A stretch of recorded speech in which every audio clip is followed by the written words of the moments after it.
Hey y'all, welcome to my channel. If you are new here, my name is Samantha Leighanne and I talk about books. So today is a different kind of video. First of all, I want to give a shout out and all the credit in the world for everything about this video to Desirai from Libri Labra. I will link her original shelf mastery video below. I will also link her spreadsheet that she created, which you can download and save to your own Google Drive. Just make sure that you credit her if you spread it around, right? Basically what this video is, one of the goals, and I will talk about this like in my actual 2019 goals, one of the goals that I have is to read more books for my shelves. So I was inspired by Desirai, who is doing her own video series called Shelf Mastery, right? She went through, she cataloged everything that she had. She's been really transparent through the whole process. And basically what she's trying to do is to cut down on the stress that she feels from having 8 million unread books, right? So from watching her series, which again is linked in the down bar below. So she went through, she created this spreadsheet to catalog her books, right?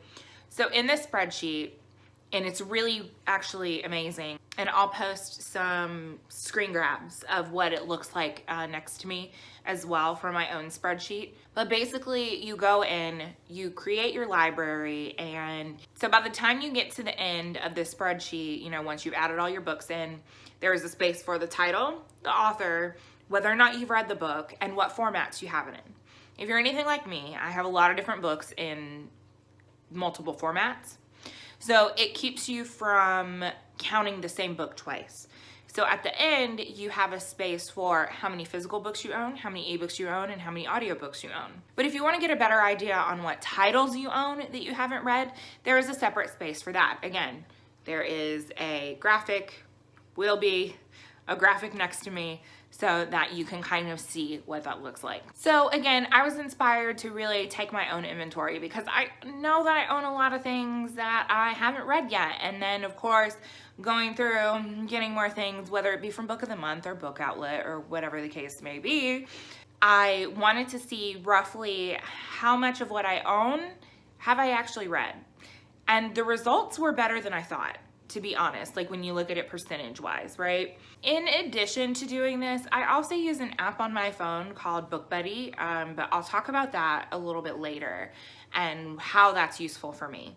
Because not only am I going to talk about the books that I own as far as numbers and formats and all that kind of thing, I'm also going to talk about the genres that I own whenever I cataloged my books and how it kind of surprised me about the amount of certain things that I own, right?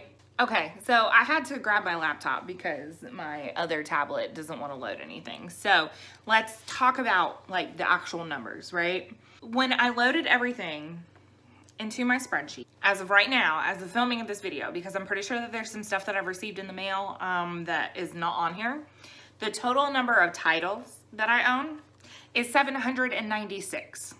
So I own 796 titles. That does not include like all of the different editions that I have, because there are some books that I own in physical, ebook, and audiobook, because that's just the kind of extra person that I am. Out of those 796 books, I have read 366 of them, which is better than I thought.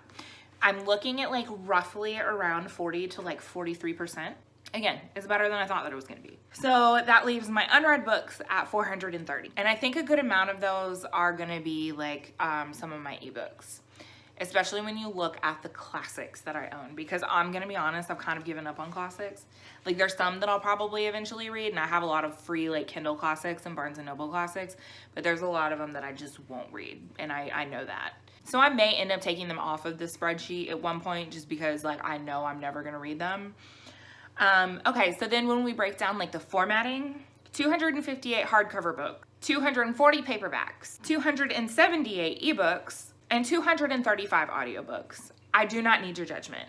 This is me being very transparent, okay? I'm at a place in my life where I have the ability to buy books for myself, and I'm gonna do that. I don't buy books for the sake of buying books most of the time. Every once in a while, I'll grab something from Book Outlet that I've never heard of that I just interested me based on the cover, even though I have so many books on my shelves that I still need to read. One of the things that I will say is, regardless of the fact that I have so many unread books, when I look at, I have a whole separate spreadsheet for like actual logging my reads for the year. The books that I've read this year, which around right now is around like 140, 98 of them were physical books that I owned, and 11 of them were ebooks that I owned. 38 were audiobooks, which were either stuff that I have owned or stuff I got from the library, so I'm not sure. But 98 of the books that I read this year were books off of my own shelves. Now, whether or not I kept those books are a whole nother thing, because I have unhauled a lot this year. That's another thing that I'm doing. I'm not constantly hauling books and not reading the books that I own, but I need to read more of the books that I own, which is the whole point of this video, is to really just be transparent about what I own and how going forward I'm going to read more of what I own. I have utilized the library a lot more, so some of the books that I have on my shelves that I've read, I've gotten from the library in audio format, which has been great, and that's really allowed me to read more, because I can't always sit down and read because I got shit that I gotta do. So audiobooks are a godsend for me. So those people that say that audiobooks aren't reading can suck it. So that's just kind of what I own, just like formatting and that kind of thing. So I mentioned that I also use an app called BookBuddy, and that's on my phone, where like I can catalog my physical books, and like you can scan it. It's really easy. And in this spreadsheet that Desirai made, it just talks about formatting. There's no space for like genre. And I was really interested in seeing the unread books that the books that I own, what genres do those fall into? Like, what am I reading more of? Because I talk about how I really love historical fiction. I talk about how much I really love horror, but how much of those genres do I actually own? And I say a lot, oh, well, I don't really read a lot of contemporary, right?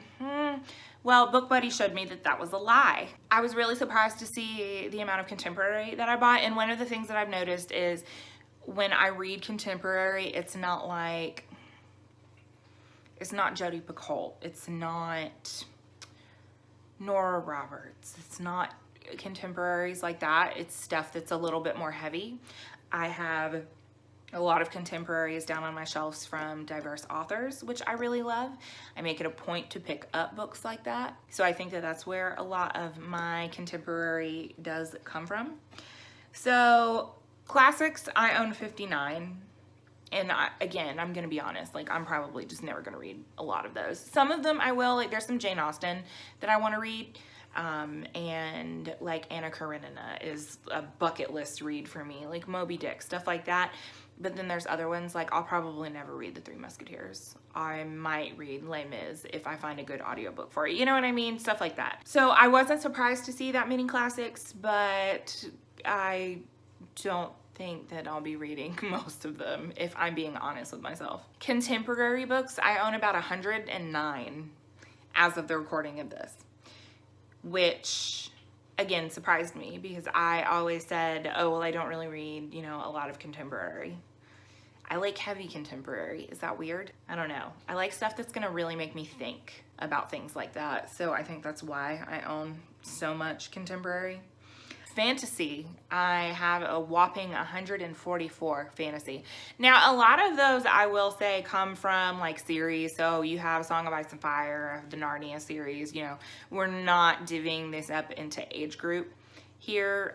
So, you know, when you look at series like that, you know, Harry Potter, that creates a big bulk of what I own in the fantasy genre. But that number was a lot higher than I thought that it was going to be. Historical fiction, I only own 58, which is shocking because I love it so much. I figured that I would own more than that. Now, there are several books that I had that I don't own anymore, that I unhauled, because I just don't see myself rereading them. So I've read a lot more than I own. Let me put it that way. Horror, it's a whopping 143. Which isn't surprising at all, especially in the last several years. With the amount of Stephen King that I've collected, not that all Stephen King is horror, let's be very clear about that. But in the last, I don't know, 8 months or so, I've definitely collected a lot of horror. It's a genre that I've discovered that I really love to read. It's a genre that I want to dive deeper into. So I've added a lot of that to my shelves in the last couple of months. Next is mysteries and thrillers. I own 72, which again is not surprising. I do enjoy a good thriller. I do enjoy a good domestic thriller, you know, so no shame in that, right? My arm got tired of holding my laptop. Nonfiction, I actually own more than I thought. I own 24, and the majority of that is actually ebooks. I don't have a ton of nonfiction actually on my shelves, but I do have a little bit. And then the smallest category is science fiction.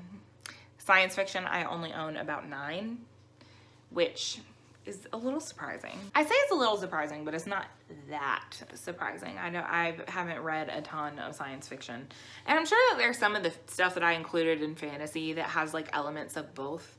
So there's that. So yeah, so that's kind of what I own right now. And then whenever I looked at the amount of YA books that I own, I actually own a good bit more than I thought that I did, though I did unhaul recently. So that's gonna be in a separate video. I've had to move some stuff around to make room for a lot of the books that I have on my shelves. So, you know, that's a thing. So this is the first video in this series, and by this series, this is just me saying, hey, this is what I own, just being very transparent about it. You know, I'm not over here bragging about numbers, because at the end of the day, I own way more books than I have read, and I need to get better about that. I want to kind of curb some of my book buying habits. I want to become even better friends with my library in the next year. You know, I don't want to hold on to books that I know I'm not going to reread, things like that. You know, really only keep the books that I really feel some type of way about. And so this is just kind of the beginning. And I think what I'm gonna do is kind of check in quarterly. So every couple of months, just kind of check in. These are the things that I brought in. These are the things that I've pushed out. These are the books that I've read. Like, how many of the books that I've read have been, you know, books that I own. So, you know, I'll still be doing obviously like monthly wrap-ups where I actually talk about the books in detail, but the quarterly check-ins are just going to be kind of, you know, just a check-in. This is what's happening. This is how I'm doing on this challenge to myself. You know, another reason that I have to be more careful about it is because my apartment is small, and this is the only space that I have. I have the tiniest bit of space upstairs where I'm gonna be moving some of like my mass market paperbacks. I also just want to curtail my spending on books as much, especially because I don't want to live in an apartment forever. I just paid off my car, which is amazing. And I've got a couple other bills that I need to pay off before we can actually start, you know, looking at being homeowners. And I would like to do that sooner versus later. So that's just a thing that's happening in my life. So anyway, I have rambled far too long about this. So that's what's going on. Again, check out Desirai's video because she's much more eloquent about this than I am, like in any capacity whatsoever. Check out her video, check out her spreadsheet. It is really, really useful. Thank you again, Desirai, for making this and putting it out there in the world for the rest of us to use.